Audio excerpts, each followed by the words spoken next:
Hello दोस्तों, एक बार फिर से आप सभी लोगों का स्वागत है इंश्योरेंस गुरु में।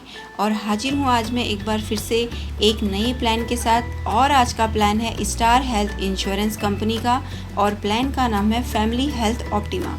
हो सकता है बहुत सारे लोगों ने ये प्लान का नाम सुना भी हो। अगर नहीं सुना तो मैं आपको एक एक करके इसके सारे बेनिफिट्स और क्या इसमें प्लस पॉइंट है, क्या इसमें माइनस पॉइंट है, सारी ही डिटेल देने वाली हूँ। क्योंकि कुछ वीडियोस में मैंने पहले मणिपाल सिग्ना के प्लान बताए थे, तो मेरे पास क्वेरी आई थी कि एटलीस्ट कुछ और कंपनीज़ के प्लान उन सबको बताए जाएं, ताकि वो कंपेयर करें और कंपेयर करने के बाद अपना डिसीजन ले सकें। और एक ग्राहक के तौर पे ये जो क्वेरी थी, ये जो क्वेश्चन था, बहुत ही जायज़ था कि कंपेयर करने के बाद वो लेना चाहते हैं। तो सबसे पहला क्वेश्चन किसी के भी दिमाग में आता है कि इसमें एंट्री एज क्या रहेगी, यानी कि कितने वर्ष से लेकर के कितनी वर्ष तक का व्यक्ति इस प्लान को ले सकता है। तो आंसर इज 18 ईयर्स से लेकर के 65 ईयर्स तक का व्यक्ति इस प्लान को ले सकता है। अब एक और क्वेश्चन यहाँ पे या एक और क्वेरी यहाँ पे आती है, इट मीन्स जो 18 वर्ष से कम उम्र के बच्चे हैं उनको इंक्लूड नहीं कर सकते। तो उसका आंसर है आप बिल्कुल कर सकते हैं। जो डिपेंडेंट चाइल्ड हैं उनकी उम्र 16 दिन की भी है, अगर 16 दिन का बच्चा भी है तो भी आप अपने उस बच्चे को इस प्लान में इंक्लूड कर सकते हो।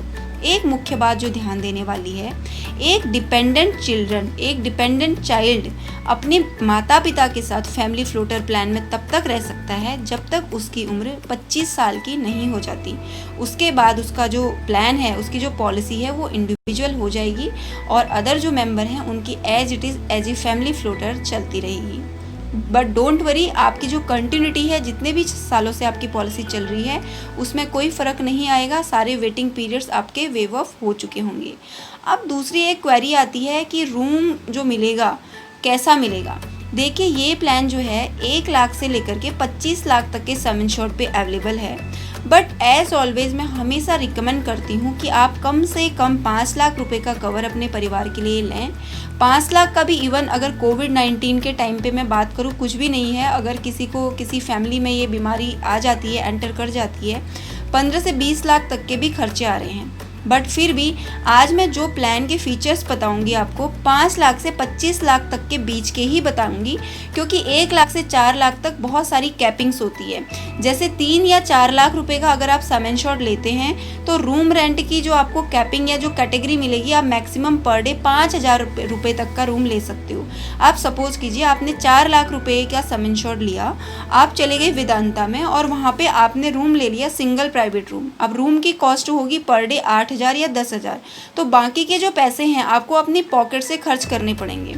इसीलिए समझदारी यही है कि अगर आपको कम सम इंश्योर्ड भी लेना है, 4 लाख और 5 लाख के प्रीमियम में बहुत माइनर सा फ़र्क आता है, तो आप हमेशा 5 लाख वाले ऑप्शन को चूज़ कीजिए, क्योंकि बहुत सारे अच्छे जो बेनिफिट्स हैं यहाँ पे ऐड ऑन हो जाते हैं। फॉर एग्जाम्पल, मैंने जैसे कि बताया 4 लाख के सम इंश्योर्ड पे आपको 5,000 रुपये तक का ही रूम मिलता है। उससे महंगा लेंगे तो अपनी पॉकेट से पे करेंगे।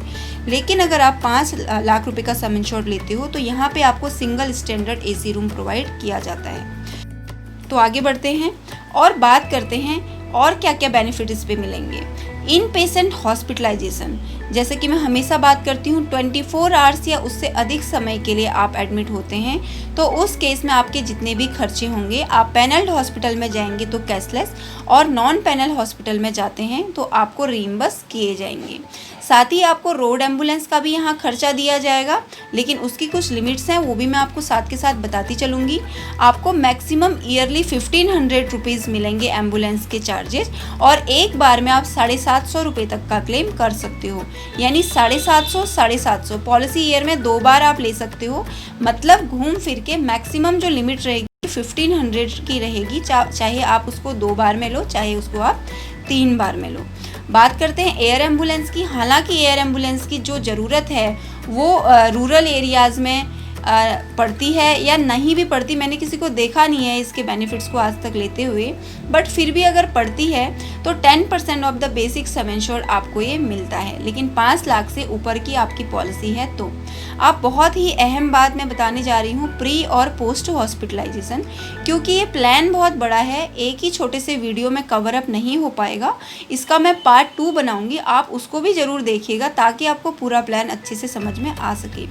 मैं बात कर रही थी प्री हॉस्पिटलाइजेशन की, यानी एडमिट होने से पहले की जो अवधि होती है 60 डेज तक के जो आपके खर्चे आए हैं वो कंपनी आपको पे करेगी। और आफ्टर डिस्चार्ज यानी कि पोस्ट हॉस्पिटलाइजेशन मैं कह सकती हूँ 90 डेज तक के जो आपके खर्चे होंगे डिस्चार्ज होने के बाद के, वो भी कंपनी आपको पे करेगी। बात कर लेते हैं वेटिंग पीरियड्स की। बहुत बेनिफिट है, लेकिन वेटिंग पीरियड में पहले आपको बता देती हूँ क्योंकि ये मिसिंग हो जाते हैं, ये मिस हो जाते हैं, लोग नहीं इसको बताते कई बार, और आप जब क्लेम लेने जाते हो तो आपको दिक्कतों का सामना करना पड़ता है। देखिए, अगर आपने नई पॉलिसी ली है तो फर्स्ट 30 डेज़ का आपका वेटिंग पीरियड रहेगा, जिसमें आप ओनली ड्यू टू एक्सीडेंट अगर हॉस्पिटलाइज होते हैं तो कंपनी आपको क्लेम करेगी। नॉर्मल डिजीजेस के केस में आपको आफ्टर 30 डेज़ ही क्लेम मिलेगा। सेकेंड वेटिंग पीरियड होता है 24 मंथ का, जिसमें है कि जैसे कुछ बीमारियां हैं जो 2 साल के बाद कवर होती हैं, just like cataract, piles, hernia, ulcer, internal tumour, endometrial polyp, knee replacement etcetera. इन बीमारियों का क्लेम आप 2 साल के बाद ही कर सकते हो।